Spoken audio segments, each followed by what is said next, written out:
City update ન્યૂઝમાં આપનું સ્વાગત છે। રાજકોટના યુનિવર્સિટી પોલીસ સ્ટેશનમાં પોલીસ અને વકીલો વચ્ચે ભારે હોબાળો સર્જાયો છે।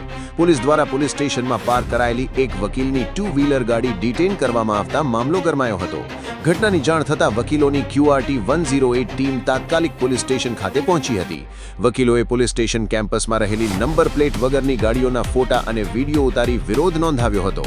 વકીલોનો આક્ષેપ છે કે સામાન્ય નાગરિકો સામે ટ્રાફિક નિયમોનો કડક અમલ કરાવતી રાજકોટ પોલીસના પોતાના જ કેટલાક વાહનો નિયમોનું ઉલ્લંઘન કરી રહ્યા છે। આ મુદ્દે વકીલોએ સવાલ ઉઠાવ્યો છે કે કાયદો સૌ માટે સમાન હોવો જોઈએ। સમગ્ર મામલે વકીલો દ્વારા પોલીસ સ્ટેશનમાં લેખિત ફરિયાદ આપવામાં આવી છે અને નિયમ વિરુદ્ધ ચાલતા તમામ પોલીસ વાહનોને પણ તાત્કાલિક ડિટેઇન કરી કાયદેસરની કાર્યવાહી કરવાની માંગ કરવામાં આવી છે। હવે આ સમગ્ર વિવાદમાં રાજકોટ પોલીસ તંત્ર શું પગલાં ભરે છે તેના પર સૌની નજર મંડાઈ છે। City update news Sufiyan Mulla જોડાયેલા રહો, કારણ કે હવે શહેર નહીં સમગ્ર દેશ કહેશે। આ છે સિટી અપડેટ ન્યૂઝ।